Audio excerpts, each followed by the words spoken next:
يا أيها الذين آمنوا ليبلونكم الله بشيء من الصيد تناله أيديكم ورماحكم ليعلم الله من يخافه بالغيب فمن اعتدى بعد ذلك فله عذاب أليم. يا أيها الذين آمنوا لا تقتلوا الصيد وأنتم حرم ومن قتله منكم متعمدا فجزاء مثل ما قتل من النعم يحكم به ذوى عدل منكم هديا بالغ الكعبة أو كفارة طعام مساكين أو عدل ذلك صياما ليذوق وبال أمره. عفا الله عما سلف ومن عاد فينتقم الله منه والله عزيز ذو انتقام. أهل لكم صيد البحر وطعامه متاعا لكم وللسيارة وحرم عليكم صيد البر ما دمتم حرما واتقوا الله الذي إليه تحشرون. جعل الله الكعبة البيت الحرام قياما للناس والشهر الحرام والهدي والقلائد ذلك لتعلموا أن الله يعلم ما في السماوات وما في الأرض وأن الله بكل شيء عليم. اعلموا أن الله شديد العقاب وأن الله غفور رحيم. ما على الرسول إلا البلاغ والله يعلم ما تبدون وما تكتمون. قل لا يستوي الخبيث والطيب ولو أعجبك كثرة الخبيث فاتقوا الله يا أولي الألباب لعلكم تفلحون. يا أيها الذين آمنوا ليبلونكم الله بشيء من الصيد تناله أيديكم ورماحكم ليعلم الله من يخافه بالغيب فمن اعتدى بعد ذلك فله عذاب أليم. یا ایہا اے الذین آمنوا ایمان والو لیبلونکم ضرور تمہیں آزمائے گا اللہ بشیئن کچھ کسی قدر من سے الصید شکار تنالو اس تک پہنچتے ہیں ایدیکم تمہارے ہاتھ و رماحکم اور تمہارے نیزے لیعلم اللہ تاکہ اللہ معلوم کر لے من کون یخافہ اس سے ڈرتا ہے بالغیب بن دیکھے فمن سو جو جس اعتداء زیادتی کی بات ذالک اس کے بعد فلہ سو اس کے لیے عذاب علیم دردناک۔ اے ایمان والو البتہ تم کو آزما دے گا اللہ ایک بات سے اس شکار میں کہ جس پر پہنچتے ہیں ہاتھ تمہارے اور نیزے تمہارے تاکہ معلوم کرے اللہ کون اس سے ڈرتا ہے بن دیکھے پھر جس نے زیادتی کی اس کے بعد تو اس کے لیے عذاب دردناک ہے۔ پچھلے رکوع میں تحریم طیبات اور ارتداد سے منع فرما کر بعض چیزوں سے اجتناب کا حکم دیا تھا جو دائمی طور پر حرام ہیں۔ اس رکوع میں بعض ایسی اشیاء کے ارتکاب سے منع کیا گیا ہے جس کی حرمت دائمی نہیں بلکہ بعض احوال و اوضاع سے محفوظ مخصوص ہے،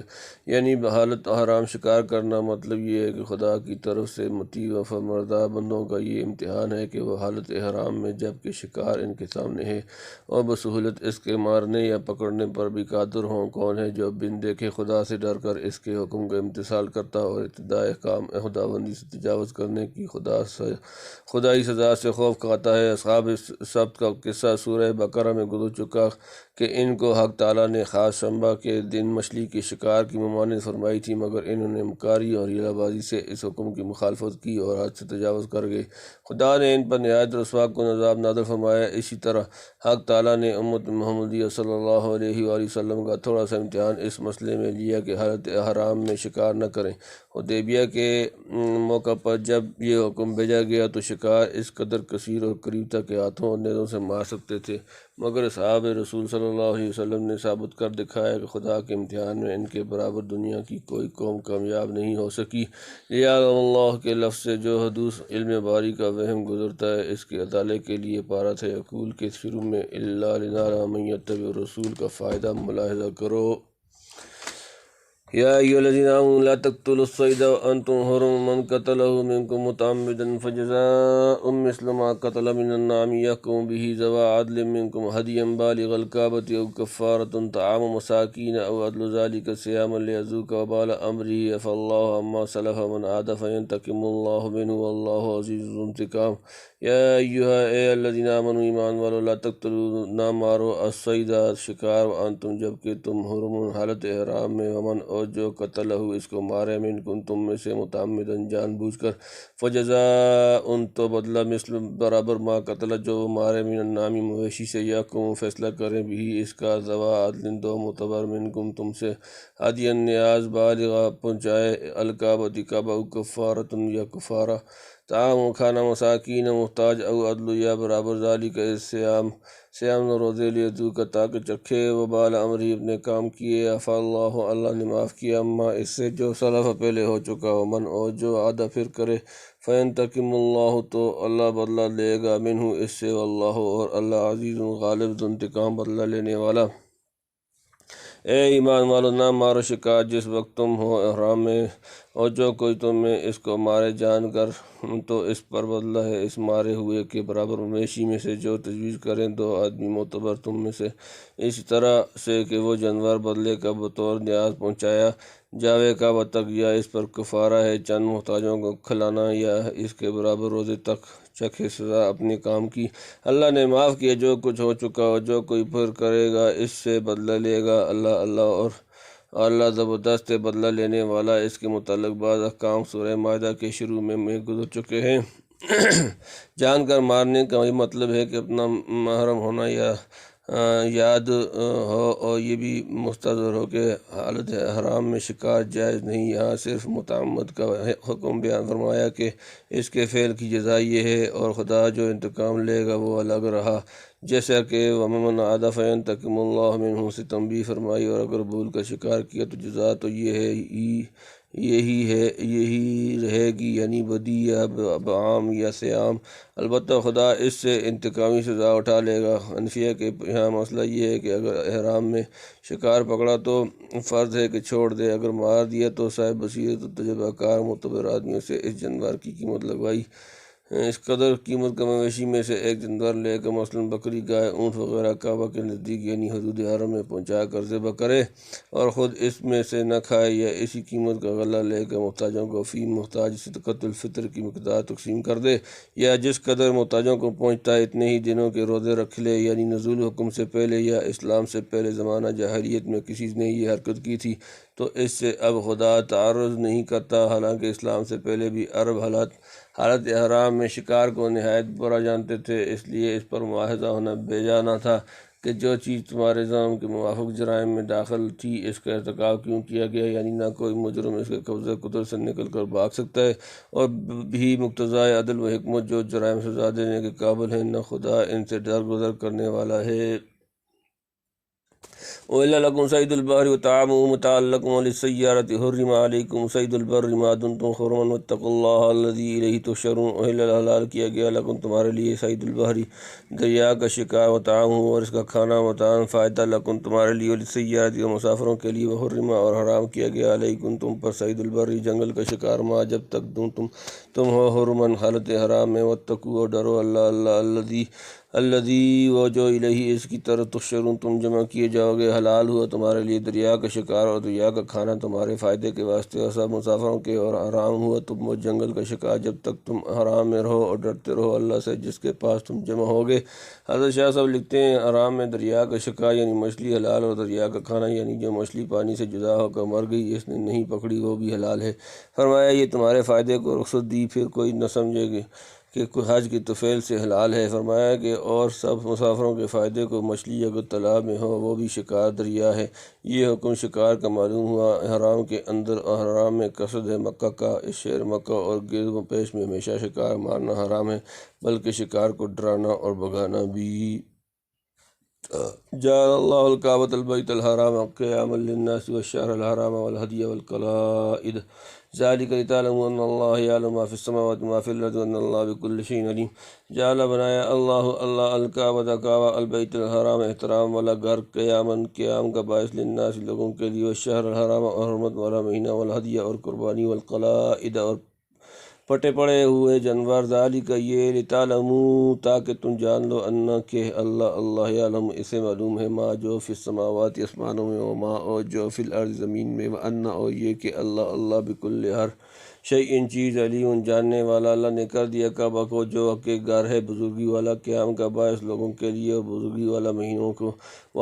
کو اور قربانی کو جو نیاز کعبہ کی ہو، اور جن کے گلے میں پٹے ڈال کر لے جائیں کعبہ کی اور یہ اس لیے کہ تم جان لو کہ بے شک اللہ کو معلوم ہے جو کچھ ہے آسمانوں اور زمین میں، اور اللہ ہر چیز پر سے خوب واقف ہے۔ کعبہ شریف دینی اور دنیاوی دونوں حیثیت سے لوگوں کے قیام کا باعث ہے۔ حج و عمرہ تو وہ عبادات ہیں جن کا ادا کرنا براہ راست کعبہ ہی سے متعلق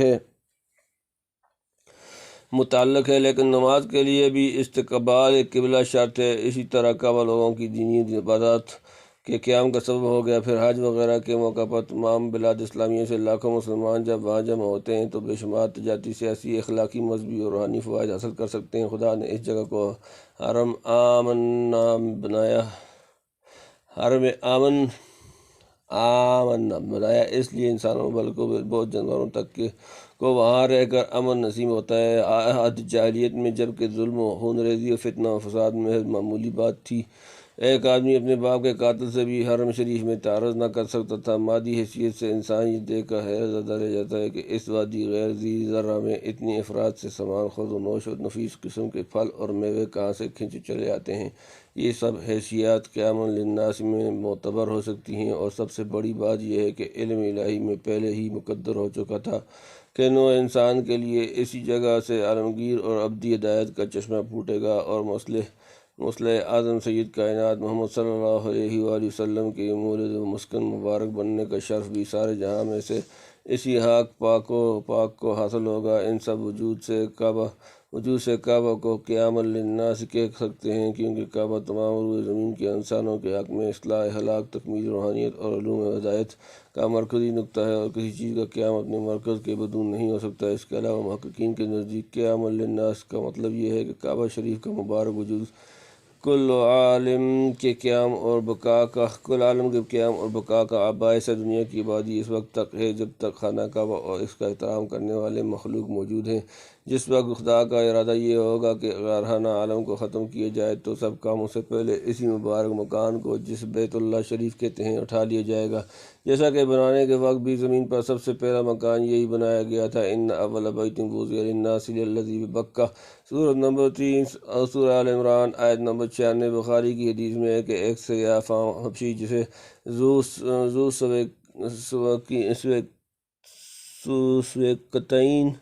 ذو سویقتین کے لقب سے ذکر فرمایا ہے، عمارت کعبہ کا ایک ایک پتھر اکھیڑ کر ڈال دے گا۔ جب تک خدا کو اس دنیا کا نظام قائم رکھنا منظور ہے، کوئی طاقتور سے طاقتور قوم جس کا مقصد کعبہ کو ہدم کرنا ہوگا، اپنے اس ناپاک ارادے میں کامیاب نہیں ہو سکتے۔ اصحاب فیل کا قصہ تو ہر شخص نے سنا ہے، لیکن ان کے بعد بھی ہر زمانے میں کتنی قوموں اور شخصوں نے ایسے منصوبے باندھے ہیں اور باندھتے رہتے ہیں۔ یہ میں خدائی حفاظت اور اسلام کی صداقت کا عظیم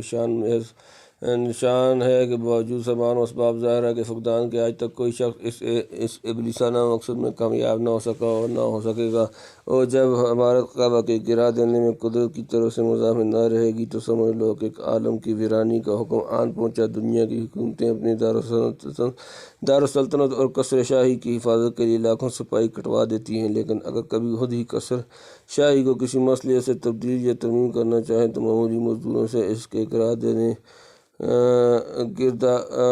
دینے کا کام لے لیا جاتا ہے۔ شاید اسی لیے امام بخاری نے باب جعل اللہ الکعبۃ البیت الحرام قیاما للناس الآیہ میں ذو سویقتین کی حدیث کر کے قیام للناس کے اسی مطلب کی طرف اشارہ کیا ہے جو ہم نقل کر چکے ہیں۔ شیخنا نبہ علیہ شیخنا المترجم قدس اللہ روحہ فی دروس البخاری۔ بہرحال آیت زیر بحث میں احکام محرم بیان فرمانے کے بعد کعبہ شریف کی عظمت و حرمت بیان کرنا مقصود ہے۔ پھر کعبہ اور حرام کی مناسبت سے شہر حرام اور ہدی و قلائد کا بھی ذکر فرما دیا، جیسا کہ اسی صورت کے شروع میں غیر محل الصید وانتم حرم، سورۃ نمبر 5 سورۃ المائدہ آیت نمبر 1 کے ساتھ لا تحلوا شعائر اللہ ولا الشہر الحرام ولا الہدی ولا القلائد،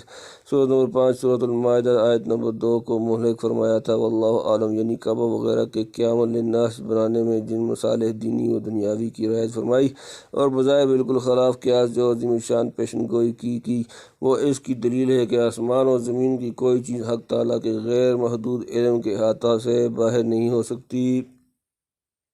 اعلموا ان اللہ شدید العقاب و ان اللہ غفور رحیم، اعلموا جان لو، ان کہ اللہ شدید سخت العقاب عذاب، ان اور یہ کہ اللہ غفور بخشنے والا رحیم مہربان، جان لو کہ بے شک اللہ کا عذاب سخت ہے اور بے شک اللہ بخشنے والا مہربان ہے۔ یعنی جو احکام حالت احرام یا احترام کے کعبہ وغیرہ کے متعلق دیے گئے، اگر ان کا عمدن خلاف ورزی کرو گے تو سمجھ لو کہ خدا کا عذاب بہت سخت ہے، اور بھول چوک سے کچھ تقصیر ہو جائے پھر کفارہ وغیرہ سے اس کی تلافی کر لو تو بے شک وہ بڑا بخشنے والا اور مہربان بھی ہے۔ ما علی الرسول الا البلاغ واللہ یعلم ما تبدون وما تکتمون، ما نہیں علی الرسول رسول پر رسول کے ذمہ الا البلاغ مگر پہنچا دینا، واللہ اور اللہ یعلم وہ جانتا ہے ما تبدون جو تم ظاہر کرتے ہو، ما اور جو تم چھپاتے ہو، رسول کے ذمہ نہیں مگر پہنچا دینا، اور اللہ کو معلوم ہے جو تم ظاہر میں کرتے ہو اور جو چھپا کر کرتے ہو۔ پیغمبر علیہ السلام نے خدا کا قانون اور پیغام پہنچا کر اپنا فرض ادا کر دیا، خدا کی حجت بندوں پر تمام ہو چکی، اب ظاہر و باطن میں جیسا عمل کرو گے وہ سب خدا کے سامنے ہے، حساب و جزا کے وقت ذرہ ذرہ تمہارے سامنے رکھ دیا جائے گا۔ قل لا يستوي الخبيث والطيب ولو أعجبك كثرة الخبيث فاتقوا الله يا أولي الألباب لعلكم تفلحون، قل کہہ دیجیے لا يستوي برابر نہیں الخبيث ناپاک والطيب و پاک، ولو أعجبك تمہیں اچھی لگے کثرت الخبيث ناپاک، فاتقوا سو ڈرو اللہ یا اولی الالباب اے عقل والو لعلکم تاکہ تم تفلحون تم فلاح پاؤ۔ تو کہہ دے کہ برابر نہیں ناپاک اور پاک، اگرچہ تجھ کو بھلی لگے ناپاک کی کثرت، سو ڈرتے رہو اللہ سے اے عقل مندو تاکہ تمہاری نجات ہو۔ اس رکوع سے پہلے رکوع میں فرمایا تھا کہ طیبات کو حرام مت ٹھہراؤ بلکہ ان سے اعتدال کے ساتھ تمتع کرو۔ اس مضمون کی تکمیل کے بعد خمر